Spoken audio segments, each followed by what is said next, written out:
Assalamualaikum warahmatullahi wabarakatuh. Welcome back again, everyone, to our today's seminar on Visceral, the first 12 seminar that have been done in 2020. So, ladies and gentlemen, without further ado, I would like to bring your focus to the video sharing from Yang Berhormat Datuk Seri Tuan Ibrahim Tuan Man, our Ministers of Environment and Water. Please welcome. Assalamualaikum warahmatullahi wabarakatuh dan salam sejahtera. Alhamdulillah Rabbil Alamin. Wassalatu wassalamu ala asyrafil anbiya'i wal mursalin Sayyidina Muhammad wa ala alihi wa sahbihi ajma'in. Alhamdulillah, syukur kehadirat Allah Subhanahu wa taala kerana memberi izin dan kurnia menghimpunkan kita semua dalam majlis ilmu pada hari ini. Saya juga mengucapkan jutaan terima kasih kepada penganjur kerana menjemput saya untuk merasmikan International Seminar on Rainwater Harvesting Engineering and Technology yang diadakan secara dalam talian. Memulakan saya memetik suatu ayat daripada surah Qaf ayat ke-9. Firman Allah Ta'ala, "Wa nazzalna minas sama'i ma'an mubarakah fa ambatna bihi jannatin wa habal hasid." Maksudnya, dan kami turunkan daripada langit air yang berkat, lalu kami tumbuhkan dengan air itu tanaman dan hasil tuaian. Imam Al-Bawawi dalam tafsir ayat ini mengatakan, air yang berkat itu ialah merujuk kepada kebaikannya yang terlalu banyak dan menjadi sumber kepada suatu kehidupan. Air yang diturunkan daripada langit dan mengandungi pelbagai keberkatan itu ialah air hujan. Bahkan dalam firman Allah Ta'ala yang lain, Allah Ta'ala turut menyatakan air yang diturunkan daripada langit itu merupakan air yang tahur, yakni air yang suci dan menyucikan. Tuan-tuan sekalian, air hujan merupakan anugerah Allah Subhanahu wa taala. Rahmat yang dikurniakan kepada sekalian makhluknya, terutama manusia. Tidak dapat dinafikan, ia mengandungi pelbagai hikmah untuk dieksploitasi dan dimanfaatkan semaksimal mungkin. Hasilnya adalah untuk kebaikan hidup manusia, binatang, tumbuh-tumbuhan. Persoalannya, bagaimana kita mahu memanfaatkan air hujan ini semaksimal mungkin. Saya bersyukur kerana KASA mempunyai suatu agensi penyidikan yang berinovatif, iaitu Institut Penyidikan Hidrolik Kebangsaan Malaysia atau ringkasnya NAHRIM.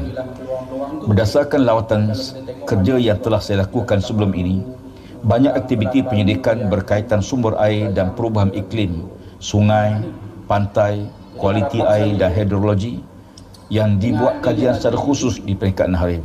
Saya juga ingin merakamkan tahniah kepada Universiti Sultan Zainal Abidin atau UNIZA yang baru-baru ini menjalinkan kerjasama strategik yang telah kita lakukan. Suatu hasil pendidikan yang menarik yang diaplikasikan baru-baru ini ialah membangunkan potensi air hujan untuk dijadikan air minuman berbungkus melalui projek sistem penuaian air hujan atau SPAH. Lokasi tadah air hujan adalah merupakan suatu kawasan yang berbumbung yang telah pun dibina oleh NAHRIM di Seri Kembangan dan di Taman Negara Malaysia Kuala Tahan. Objektif kajian ini ialah untuk mengumpul, merawat dan membotolkan air hujan sebagai air minuman yang mematuhi spesifikasi piawaian air minuman yang telah ditetapkan oleh pihak Kementerian Kesihatan Malaysia.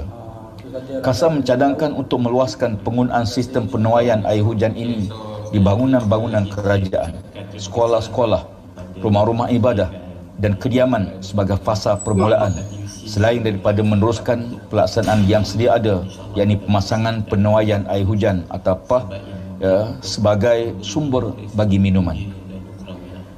Bagi kawasan-kawasan yang mempunyai masalah bekalan air khususnya, kita mengetahui bagaimana sistem pengumpulan sumber bekalan air dalam kuantiti yang besar untuk kegunaan am dan boleh juga dijadikan sebagai syarat pembangunan di kawasan-kawasan bandar. KASA menerusi Jabatan Pengairan dan Saliran JPS juga turut menyediakan garis panduan berkenaan dengan kaedah pelaksanaan sistem penuaian air hujan dalam Manual Saliran Mesra Alam atau MASMA.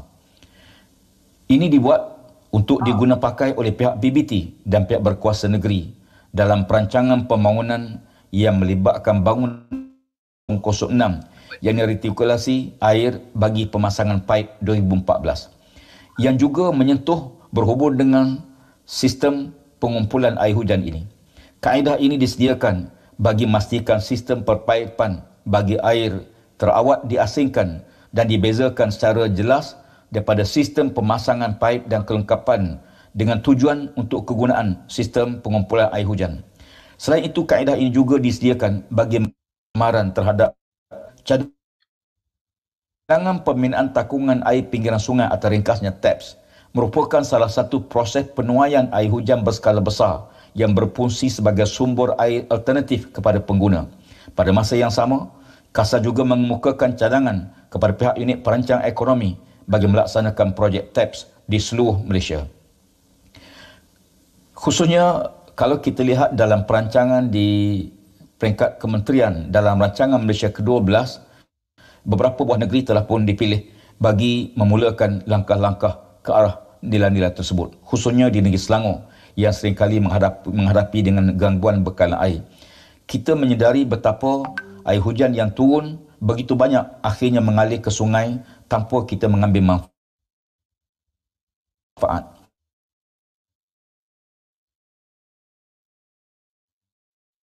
Lantaran itu kita berusaha bagaimana untuk mengambil manfaat daripada sumber air hujan ini. Mudah-mudahan dia juga menjadi suatu sumber bagi menambah agar para peserta seminar dapat manfaatkan daripada kertas penyelidikan dan dibentangkan serta mampu membangunkan pelbagai produk atau perkhidmatan berasaskan potensi air hujan, air yang diberkati disebut oleh Allah Ta'ala untuk dimanfaatkan untuk seluruh rakyat. Maka dengan lafaz Bismillahirrahmanirrahim, saya berbesar hati merasmikan First Virtual International Seminar on Rainwater Harvesting, Engineering and Technology 2020. Sekian, Assalamualaikum warahmatullahi wabarakatuh. Selamat berseminar. Thank you, Yang Berhormat Datuk Seri Tuan Ibrahim, for your kind thought. Many brilliant plans away by Ministry of Environment and Water. May Allah bless all the planning and make them a success. Amin.